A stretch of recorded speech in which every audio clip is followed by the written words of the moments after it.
Hello, so we're finishing with Christine Korsgaard's article, Creating the Kingdom of Ends, Reciprocity and Responsibility in Personal Relations.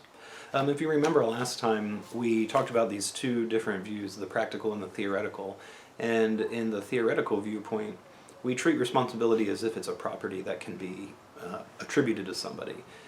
And so we consider all of these facts in order to try to determine whether or not we can assign this property to them. So we consider their upbringing, their person, their past actions, their mental health, whether or not they were inebriated at the time they committed the act, what kind of background they come from in terms of family life, religious upbringing, education, and all this kind of stuff. And we use all of these facts about their life in order to determine whether or not we should assign responsibility. And this is the theoretical view in part because this is the way that social scientists look at things. This is the way that we look at things sort of in the abstract when we're trying to adjudicate something, right? It's much closer, I think, to a kind of legalistic framework, which again, Korsgaard is not talking about in this article. She's limited herself to discussing personal relationships rather than legal ones. So she wants us to move to more to the practical view, which we think about adopting an attitude or entering into a relationship with someone. And again, since these relationships are founded on reciprocity, we're really focusing in on relationships in which there has to be one of sort of mutual respect and recognition, especially respecting and navigating the different ends that people have, and when we want to adapt someone else's end as ours, or whether or not someone wants to adapt our end as their own, and that kind of thing. So, the concluding sections of Korsgaard's essay here, the practical grounds of holding people responsible, if we have these two views, right, if in the practical realm we consider someone as a noumenal existence and intelligence that is free in their choices, that's making decisions autonomously. Then when we switch to the theoretical view, we're viewing someone basically as a kind of an object that is determined by social factors, by biology and evolution and all this kind of stuff. Well, why should we pick the personal one, right? But we cannot just leave the matter there, for there are contexts in which we have to mix considerations. So we need to put theoretical and practical considerations together. So we're trying to maybe decide what attitude to take or what relationship to enter with a person, but to make that decision we do assess them theoretically. We think about their context and so on.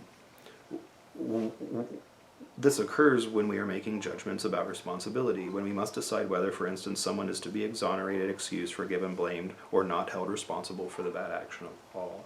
So there are two problems that Korsgaard identifies. Because we can view it either way, why pick one over the other? And Korsgaard, of course, wants us to pick the practical point of view, right? What reason do we have for settling on the practical point of view and holding people responsible at all? And then the second problem is interesting. Doesn't the view seem intransigent? Remember, we can't access both sides simultaneously. We can consider someone as free from a practical point of view, or we consider them as determined from the theoretical point of view.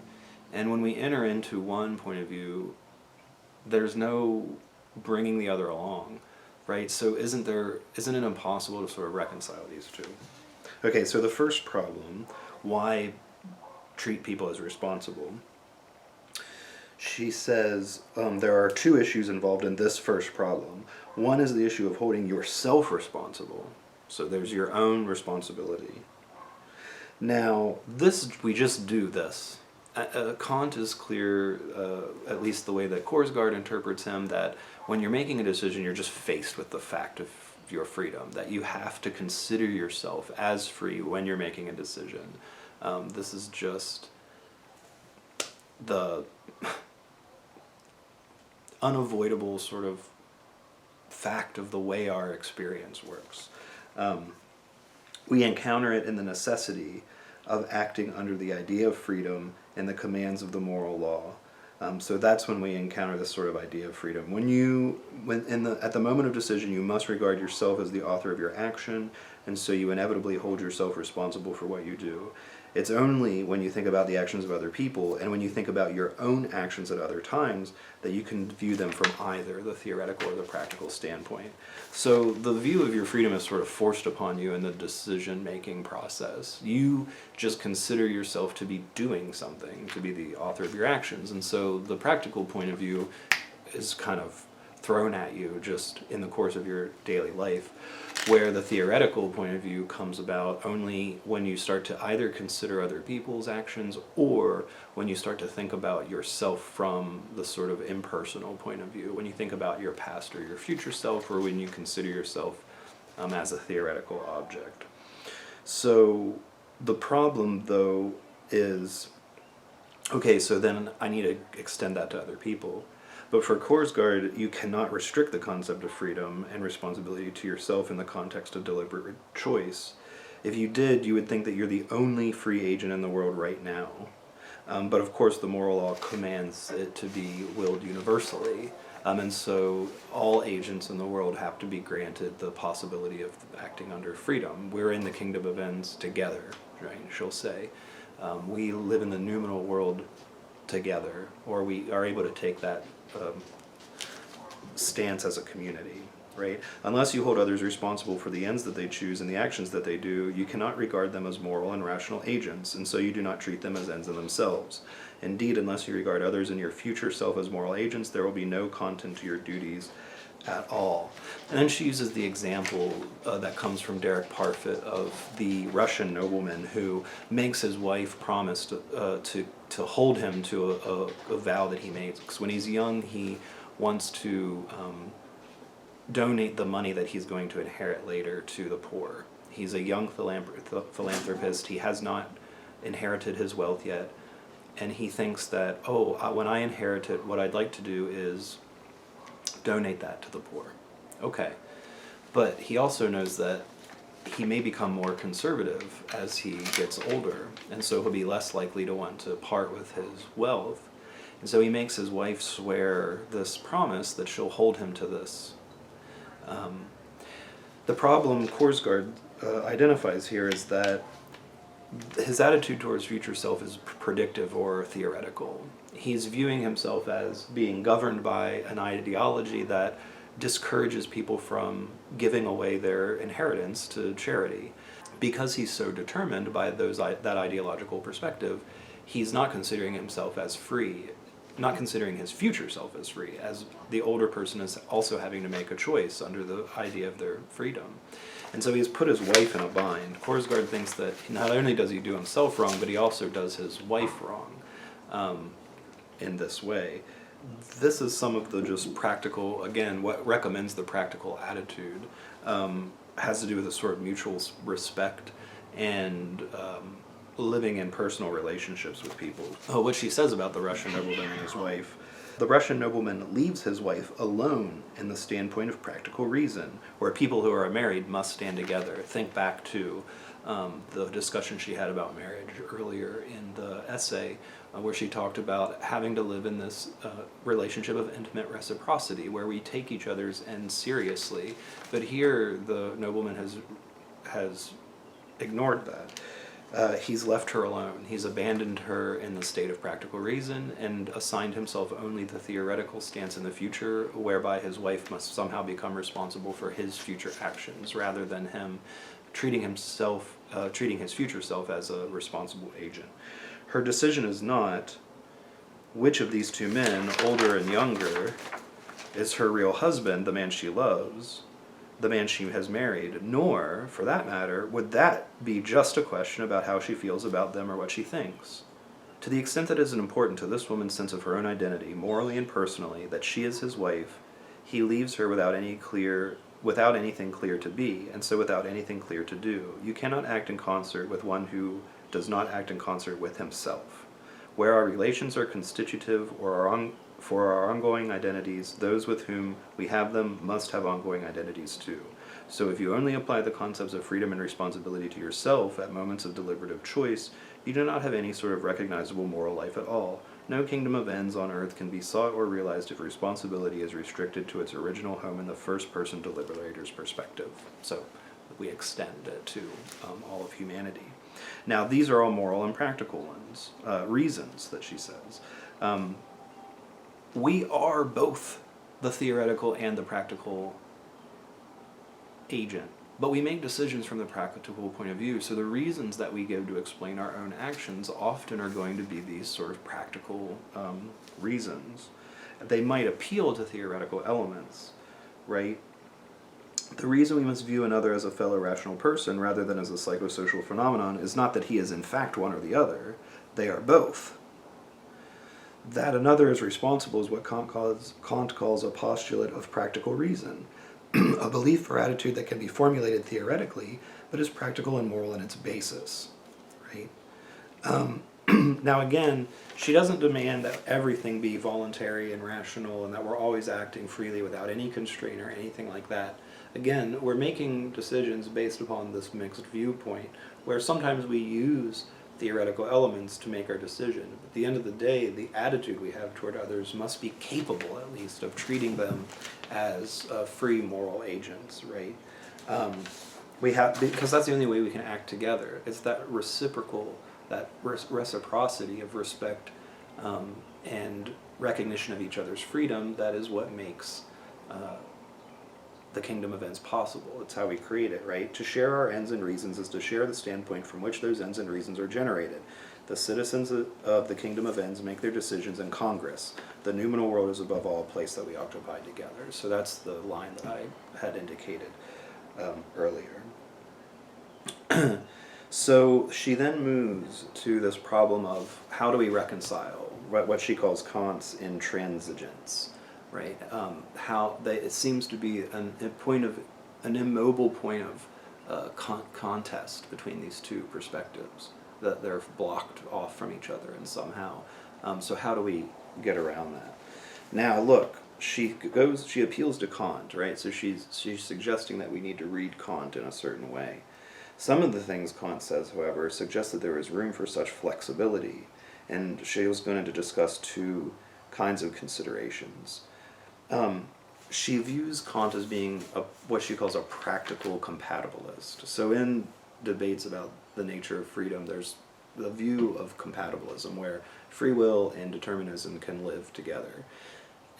Free will is compatible with a deterministic world. Now, Kant is not, so claims Korsgaard, a theoretical compatibilist, because he doesn't think freedom and determinism can be totally reconciled. You adapt the view of one or the other from the theoretical viewpoint. But there's a practical compatibility, right, which may be used to guide our decisions whether to hold people responsible for particular actions and reactions, and to mitigate the intransigence that seems required by the commitment to treating others as persons, right? So here's where she defines this practical compatibilism.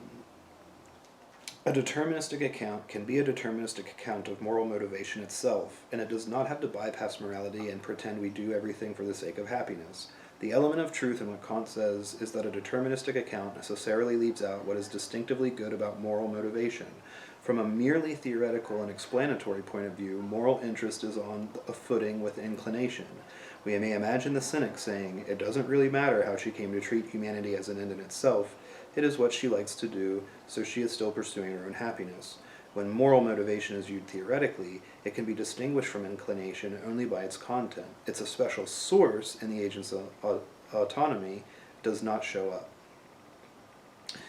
So what the practical compatibilism then suggests is that it might be reasonable, when we are deciding whether and when to hold people responsible, to take into account such things as upbringing and education, depending on particular circumstances, because that's going to allow us to decide what relationship or what attitude to take toward them. But once we take the relationship or the attitude, we enter into that personal and practical dimension with them, where we are respecting their autonomy. We wouldn't be able to enter into a relationship with them if we didn't view them as being autonomous in a certain way. You don't like have a relationship with just inanimate objects, at least not in the same way that you have a relationship with human beings.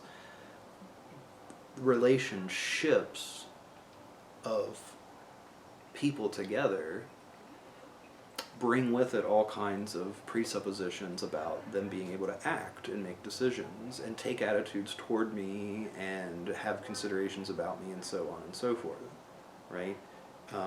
Just the ability to carry on a conversation, to make plans together. I mean, you can see what's disingenuous about the Russian nobleman when he's talking to his wife and asking her to make a plan to convince him when he's older to give up his inheritance.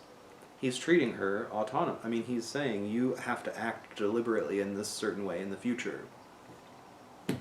Right.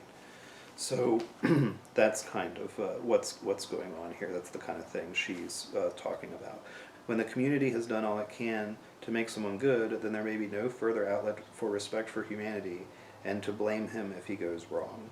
So there are ways we might mitigate our response to people by considering their background, their context, their factors that maybe will affect how we're going to have to relate to them, and so on and so forth. The last thing that she talks about is Kant's insistence that we be generous with people, that we extend principles of charity to them, and that we interpret their actions in their intentions in the best sort of possible light, and think about reasons why they might, from their point of view, act in a certain way or explain themselves in a certain way, and so on and so forth, right? So that idea of generosity and charity is really important at the end, that in order to have a kind of respect for persons, we need to sort of think about things from their perspective and be charitable with what they do and say, right? So she concludes with that, she recommends the practical avenue of taking an attitude towards someone that is going to demand reciprocity and mutual respect. We have to take consideration of the theoretical, but things are always going to appear deterministic. They're always going to appear like they're just at the mercy of causal forces from the theoretical point of view. But we can use that to help us determine and establish the personal rapport with a person that will allow for the kind of reciprocity in our mutual respect that is important for Korsgaard. To view people theoretically as objects of knowledge is to view them as a part of the world that is imposed upon us through the senses and to that extent as alien. But insofar as we are noumena or active beings, that's in our active deliberation that we through which we do stuff in the world and have goals and hopes and all that kind of stuff. But insofar as we are noumena, or active beings, we join with others in those intersubjective standpoints which we can occupy together, either as thinkers or as agents. When we enter into relations of reciprocity and hold one another responsible, we enter together into the standpoint of practical reason and create a kingdom of ends on earth. So, we have to be able to navigate intelligently these two perspectives while we're settling into that practical perspective in which we have a relationship with other people and we take certain attitudes toward them whereby we can take responsibility and we can appreciate and assign responsibility to other people when we're interacting with them. We can hold them responsible for the responsibility that they've taken up through their action, right? Okay, so that is the Christine Korsgaard article, Creating the Kingdom of Ends. I hope you enjoyed it. I found this article to be very illuminating and helpful. I like the way that it blends Kant and Aristotle at the beginning and then works through Kant in, I think, a pretty reasonable way and helps us to see some of how the ideas that we've discussed elsewhere kind of function literally in a practical way when we have to actually make decisions, make moral decisions and relate to people in a moral context. So anyway, thanks so much for watching, and I will see you all in another video.